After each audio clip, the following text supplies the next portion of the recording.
Mark, are you there, Mark? Is there no? Did he hang up on us? Mark, you there? See, I cannot tell. I don't have the buttons in here like I used to. I used to have the buttons. I'd know if somebody hung up. I know if they were there. I know they Go were to gone. Whatley. So we lost Mark? Okay. Let's go to Whatley. Good morning, Tom. Yeah, they probably took those buttons away from me for a reason there, Dick. Yeah. Hey, listen, I just want to tell you, first of all, great interview with Mark Foley. And, even as a he still always will be addressed as congressman, but there were a lot of Democrats and Republicans that respected him very much, and I don't think you've seen the last of him. He'll be around.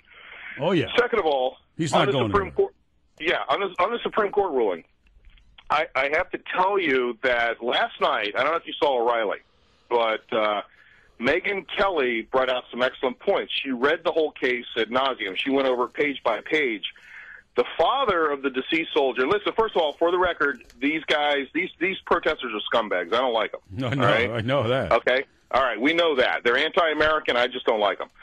Second of all, the father didn't even know about the protest till he saw the media reports. He saw a few signs from 1,000 feet away. The service in itself was not disrupted at all. And I think that was a deciding factor as well, is that these people stayed 1,000 feet away. And they take that First Amendment and that freedom of assembly very, very seriously when they set up on that, that Supreme Court, the highest court in the land.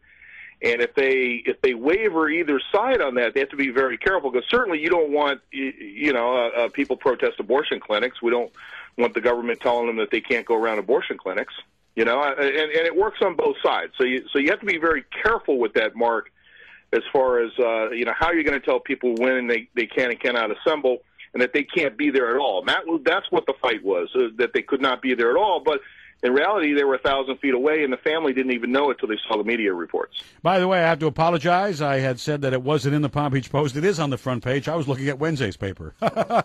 Anyway, getting back to the Westboro Baptist demonstrators. My concern was, and I know you said Megyn Kelly did all the research, and and she's impeccable when it comes to getting the story done. But I go back to the dissenting opinion from Sam Alito. His concern is number one, what happens when the protesters decide, well, 1,000 feet's too far. We want to be 500 feet. Well, do we have to let them go 500 feet and say, oh, well, that's okay. That's freedom of assembly. We should allow that. Then they want to be 100 feet away. Well, I guess that's okay. We have to allow them 100 feet away. What happens when the Westboro, the Kansas group that calls themselves Baptist, they're not even Baptist, what happens when they want to sit in the church next to you? Right.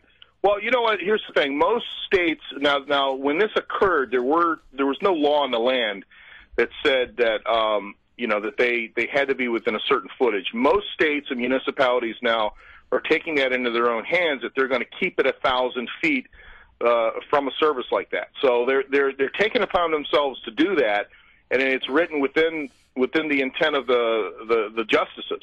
Now you just have one dissenting justice, and the only thing that's going to help is down the law arguments in court with freedom of speech issues on what a dissenting judge said. But that's about all it's worth right now when it's an 8-1 vote. Yeah, I know. Well, I question what the heck is Thomas, Scalia, and Roberts voting with the likes of Kagan and Ginsburg. Well, it's like Tom said, though, it's and what the other caller said about the freedom of speech is kind of an across-the-board thing. Once you start taking it away, you've got to be really careful with that. It's like you've got to look at these things, because freedom of speech is freedom of speech, cut and dry. It's that's the way it's supposed to be.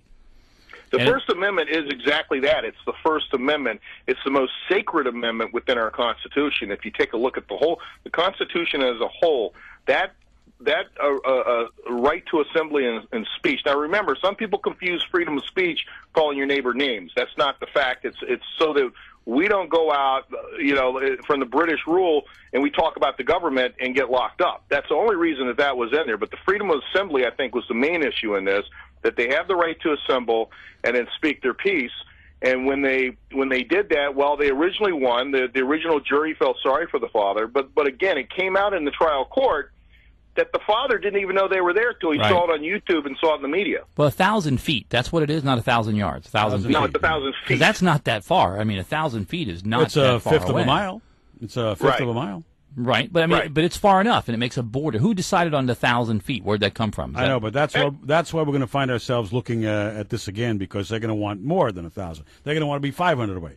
then they don't want to be 100 away. Well, if you get the slippery slope has begun. Probably if you get closer than 1,000 feet, it does become a nuisance. You can't control it in any way. You can't put up a barrier or anything, Well, what happens now, guys, is that allows all the municipalities and the governments to keep people 1,000 feet, and just, they will write the statutes in the city and county ordinances to keep them away so that, at least it's within reason. Okay, you guys, Supreme Court says you can assemble, you're 1,000 feet, and they'll give them a map. When they go to pull a permit for their assembly, they'll give them a diameter map, the center of the cemetery or the mausoleum, and then boom, here's 1,000 feet. You can go anywhere outside this, but you can't go in this residential neighborhood, or this is a 6-lane highway with no sidewalks, or they'll give them the parameters where they can and cannot do their idiocy.